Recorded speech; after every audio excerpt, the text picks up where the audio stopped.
Olá, olá. Sejam muito bem-vindos a mais um programa, A Psicologia do Espírito Imortal. Eu sou o João Rocha, atuo como psicanalista clínico e estamos aqui construindo um raciocínio para estabelecer um diálogo entre religião e ciência, ciência e religião, para mostrar que, na verdade, elas não se antagonizam, antes elas se apoiam, aonde a ciência para no limite do físico, a religião, e aí nesse aspecto, essencialmente o espiritismo, avança para demonstrar as questões de natureza espiritual, produzindo, portanto, uma visão holística do ser, uma visão integral do ser. Estamos estudando o aparelho psíquico humano com seus elementos, segundo a psicanálise freudiana. Peço aos amigos e amigas que nos acompanham que se inscrevam no canal do amigo Rossano Sobrinho, que nos abre gentilmente esse espaço, e que se inscrevam também no nosso canal no YouTube, João Rocha, né, para receber as notificações lá sobre novos conteúdos, novos vídeos. Muito bem.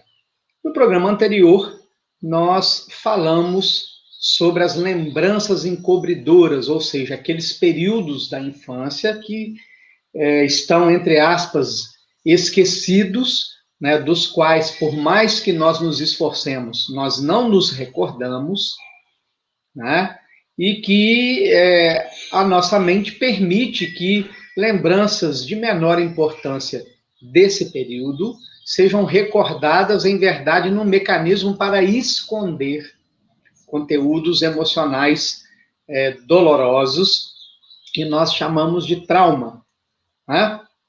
Hoje, nós vamos continuar falando sobre o aparelho psíquico humano na visão da psicanálise freudiana, e vamos falar de um elemento bastante importante, talvez aquele a que Freud tenha dado maior ênfase na sua pesquisa, a tal ponto de ele dedicar 2 obras inteiras para falar do assunto, e é claro que nós estamos falando dos sonhos, né? E aqui nós precisamos fazer logo de cara uma diferenciação, né? Nós precisamos distinguir os sonhos psicológicos das experiências reais que nós vivenciamos quando estamos libertos do corpo, temporariamente libertos do corpo, emancipados pelo sono, né? Os primeiros, os sonhos de natureza psicológica, são ordinariamente cobertos de símbolos, né? Com imagens que muitas vezes não fazem muito sentido, né? São também sonhos fragmentários ou fragmentados, ou seja, ele não tem um início, um meio e um fim. As imagens parecem não se concatenarem umas às outras, né? São sonhos que muitas vezes, né, na maioria, eles não têm diálogos, não têm falas, né? As imagens falam, né? E também muitas vezes eles são sonhos em preto e branco. Então, é sobre esses sonhos que a psicanálise freudiana vai se debruçar a estudar, porque para Freud os sonhos são poderosas mensagens do inconsciente para o consciente, né? E, portanto, nós vamos iniciar o estudo dos sonhos. Vamos juntos. Freud aponta os sonhos como o caminho mais rico de investigação do inconsciente, a estrada real que leva aos seus conteúdos. Os sonhos são realizações disfarçadas de desejos proibidos e inconscientes. Os sonhos se inscrevem em dois registros. Aquilo que é lembrado e contado pela pessoa constitui o conteúdo manifesto do sonho. Aquilo que é oculto e inconsciente, que sugere uma interpretação, constitui o conteúdo latente do sonho. A interpretação dos sonhos consiste num percurso que vai do conteúdo manifesto ao conteúdo latente. Esse trabalho de interpretação dos sonhos se realiza ao nível da linguagem, do discurso do sujeito, e não das imagens oníricas que o paciente recorda. Os enunciados do sonho, apresentados pelo analisando, dão lugar a outros enunciados mais primitivos e ocultos que expressam os desejos do paciente. Muito bem, meus amigos e amigas, aqui nós temos um vasto material para análise.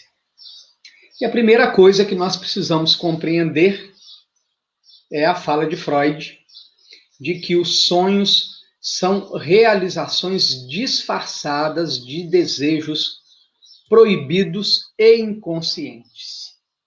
Muito bem. A primeira coisa, eu vou pegar aqui um livro para servir de exemplo. A primeira coisa que nós precisamos compreender, e por isso a importância de nós termos compreendido a metapsicologia, que Sigmund Freud nos apresenta sobre o aparelho psíquico. Nós vamos recordar rapidamente que ele faz uma descoberta topológica do aparelho psíquico, ou seja, os níveis, as instâncias do aparelho psíquico. Então, quando ele descobre o inconsciente, o consciente e o pré-consciente. O inconsciente, o pré-consciente e o consciente, me desculpe. Né? E ele percebe que essas três instâncias, elas dialogam entre si, elas conversam entre si, elas trocam energias, elementos, forças entre si. Né? E ele vai identificar que dinamicamente, ou seja, a maneira como essas instâncias dialogam entre si, ele identifica o id, que é totalmente inconsciente, né? O ego, que é parcialmente inconsciente, mas também é consciente, e o superego, que também é parcialmente inconsciente e consciente. E aí, Freud descobre o aspecto econômico desse diálogo, desta dinâmica. E econômico aqui, como nós já explicamos algumas vezes, tem a conotação da quantidade de energia, né, que cada instância do aparelho psíquico utiliza nessa dinâmica da interação entre os três elementos da psique humana. Então, para nós começarmos a entender a questão dos sonhos, né, é como se fosse assim, ó, onde está o meu dedo? Aqui é como se fosse o nível normal de energia do aparelho psíquico, que Freud vai chamar de princípio da constância. É muito importante compreender o princípio da constância, porque aqui, neste nível, nem abaixo e nem acima, mas neste nível, é onde a mente sente prazer. Porque não há nem depressão, nem há excitação. Tanto a depressão quanto a excitação são desprazerosos para o aparelho psíquico e ele, de alguma maneira, se esforça para voltar para o princípio da constância. Então, deste ponto de vista, nós precisamos entender as excitações da mente e, para a psicanálise, toda excitação causa desprazer. Então, vamos partir de algumas premissas ou de algumas identificações que, na nossa sociedade consumista, se tornam muito claros. Então, nós desejamos comprar o aparelho celular que foi lançado, que é um ícone, que é o top de linha, que é o nosso sonho de consumo. Este desejo de comprar esse aparelho causa uma excitação. Essa excitação, ela é um desprazer para o aparelho psíquico. E na medida em que nós vamos para as redes sociais, pesquisamos, né, estudamos as nossas possibilidades, vemos o quanto vamos precisar economizar, o quanto nós já temos de recurso, enfim, vamos fazendo um planejamento e uma organização para adquirir o aparelho. Neste movimento, aquela excitação vai diminuindo, né, até que ou a compra ou a desistência pela aceitação de que nós não podemos comprar faz com que a energia volte para o princípio da constância, onde a mente se sente confortável. Certo? Se vamos, por exemplo, combinamos de sair, não em tempo de pandemia, hein, meus amigos e amigas, fique em casa, né? Até que todos estejamos vacinados. Mas, em tempos de normalidade no movimento, né, onde não há impedimentos para nos movimentarmos, combinamos com amigos, ou mesmo com a família, né, irmos a um restaurante, jantar, enfim, né, confraternizar. Essa possibilidade gera uma excitação que, quando nós chegamos no evento, voltou para o princípio do prazer. Atividade sexual, da mesma maneira, né? As chamadas preliminares, né, aumentam o nível da energia psíquica no nosso aparelho, causa desprazer, o orgasmo é o prazer. Volta-se a energia. Bem, compreendido isto, nós vamos entender o seguinte: fica óbvio que nem todo desejo, nem toda excitação encontra um caminho de descarregar o excesso de energia no aparelho psíquico e voltar para o princípio do prazer. Então, esta energia extra, ela satura o aparelho psíquico e é ela que muitas vezes vai causar as ansiedades, a síndrome do pensamento acelerado, que vai gerar a insônia. Não é? Então, muito bem. Freud vai dizer o quê? Primeiro, que todo sonho é a realização de um desejo proibido. E proibido aqui, a palavra proibido para a psicanálise, meus amigos e amigas, tem tanto a conotação daquilo que não se consegue realizar, porque não há recursos para a realização daquele desejo, tanto quanto tem a conotação de ser proibido, no sentido de que as regras, as normas sociais não o permitem. E ainda tem a conotação de que os princípios internos, as regras internas, também não permitem. E aí nós já começamos a entender esse jogo de forças. Ou seja, eu tenho um desejo que vem do id, um desejo que tem uma carga de energia característica própria, menos intensa, medianamente intensa ou muito intensa, e eu tenho o superego, onde estão as regras, que vão dizer se esse desejo pode ser realizado 100%, ou se ele só pode se realizar parcialmente, ou se ele não pode se realizar. Então, nós percebemos essa batalha, essa guerra interna. Quando o desejo não é possível de ser realizado no estado de vigília, ou seja, quando nós estamos acordados, né?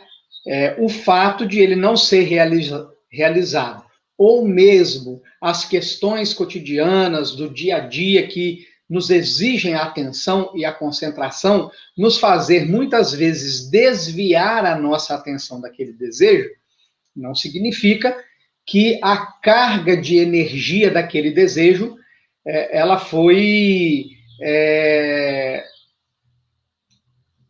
encontrou uma maneira de ser esvaziada do nosso aparelho psíquico.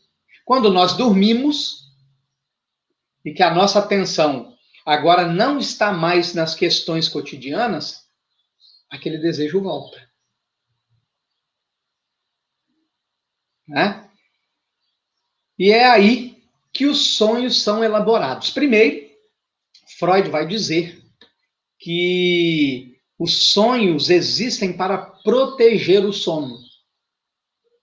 Se nós não sonhássemos, a intensidade do desejo, né, com a sua carga de energia característica, não nos permitiria dormir, ou se nós dormíssemos, nós seríamos acordados no meio da noite. Perceberam, meus amigos e amigas, que é isso que se dá com os pesadelos? Os pesadelos têm uma carga de energia tão intensa que nós acordamos. Né? Na maioria das vezes, quando nós temos um pesadelo, nós acordamos no meio da noite. Então, a carga de energia que envolve os sonhos, se for muito intensa, as defesas psíquicas não conseguem resistir a essa carga intensa e nós, então, acordamos no meio da noite, impactado pelas imagens do sonho. Né?